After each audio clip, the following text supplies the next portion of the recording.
Vi har lavet forsøg med bæreevne af de forskellige træsorter, hvor vi så havde valgt rødgran. Det fortæller om de forskellige egenskaber, træet har, og hvad man kan bruge det til at bygge med. Ja, formålet med det her forsøg, det var at finde ud af, hvor stærkt en brædde af det her træ det var. Måden vi gjorde det på, det var, at vi spændte 2 klodser op ved siden af den der bjælke, som lå hen over bukke. Så det var ikke spændt fast til selve træet, det lå bare ved siden af, så træet ikke væltede. Og så bandt vi en snor fast om en spand og midten af træet, og så begyndte vi at lægge nogle vægte deri. Og så målte vi, hvor meget det gik nedad. Altså vi gjorde det jo på den forkerte måde, så det vi gjorde til at starte med, at vi målte, om der var noget, om det bøjede uden noget vægt på, og det gjorde det ikke.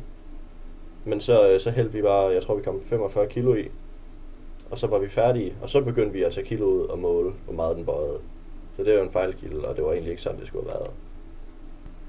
Her har vi noget om træets bæreevne, og blandt andet densiteten af det her rødgran. Det er 460 kilo per kubikmeter. Og så er der nogle forskellige ting i træet her. Der er blandt andet karceller, og de bliver også kaldet porer. Og de fungerer som, de fører sådan vand og næringssalte rundt i træet. Og så fungerer de også som støttestruktur til selve træet. Så er der trakeider, og det er nogle langstrakte celler, som er afrundet eller tilspidset i enderne. Og det her træ her, det består af 90% af trakeider.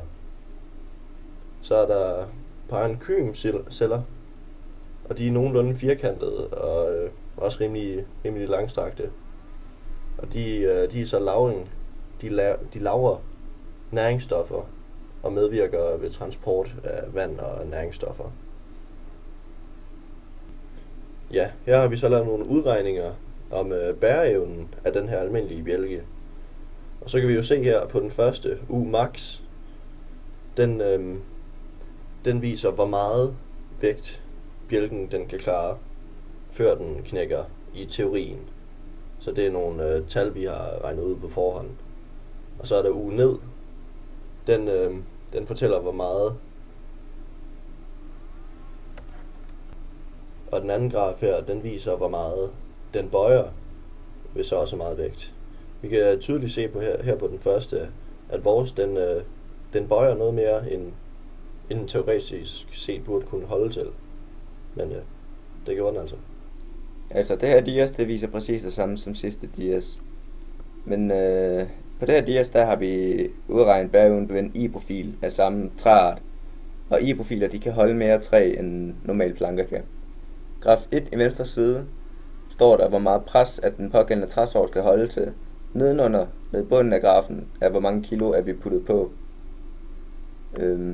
Den linje, som der er tegnet, er teoretisk for, hvor meget brættet kunne holde til.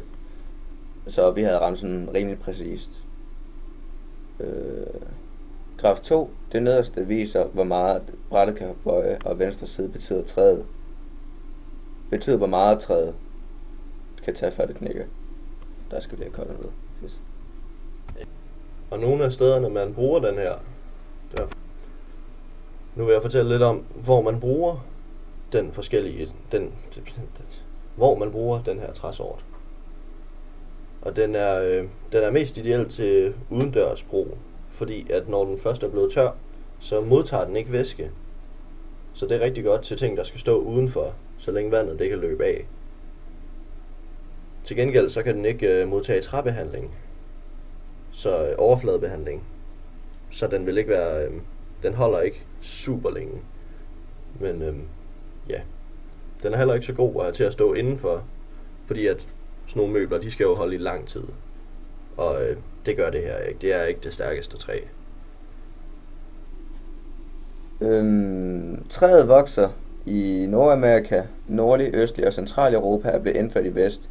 Det blev indført i Danmark i 1930. Og en tredjedel af Danmarks skov er rødgran. Grenene vokser i kranser rundt om stammen. Mellem grenkransene sidder der mindre grene. Barken på de unge træer og de unge skud er rødbrune, derfor hedder den rødgran. På ældre træer er stammen grålig Stangen grålig og bakken skaller af i tynde runde flager. Nålene er grønne og på ens på alle sider. I tværsnit er de firkantet. En grannål sidder på træet mellem 5 til 7 år, før den falder af. Den har ikke sådan blomster, som mange andre træer har. I stedet så har den kogler. En rødgran kan blive 24 til 34 meter højt og 0,6 meter til 1,4 meter diameter. Rødgran er et rankt nordetræ, der kan blive op til 40 meter højt. Normalt bliver det omkring 30 meter på en god, veldrænet lerjord og omkring 20 meter på mere sandjord.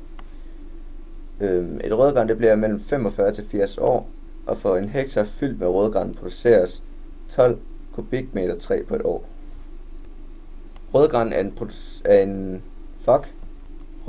er en forholdsvis billig træsort at producere af. Den kun koster 250 til 280 kroner per kubikmeter. Men man kan også godt bruge fyrretræ, da det koster nogenlunde det samme, og er Danmarks mest brugte træ til konstruktion. Fyrretræ har også den højeste brændeværdi af alle træsorter, så bliver hovedsageligt brugt som brænde, i stedet for at blive bygget til huse og sådan noget. Her er kilder over de billeder og det information, vi har fundet om træet til at kunne fremlægge dem.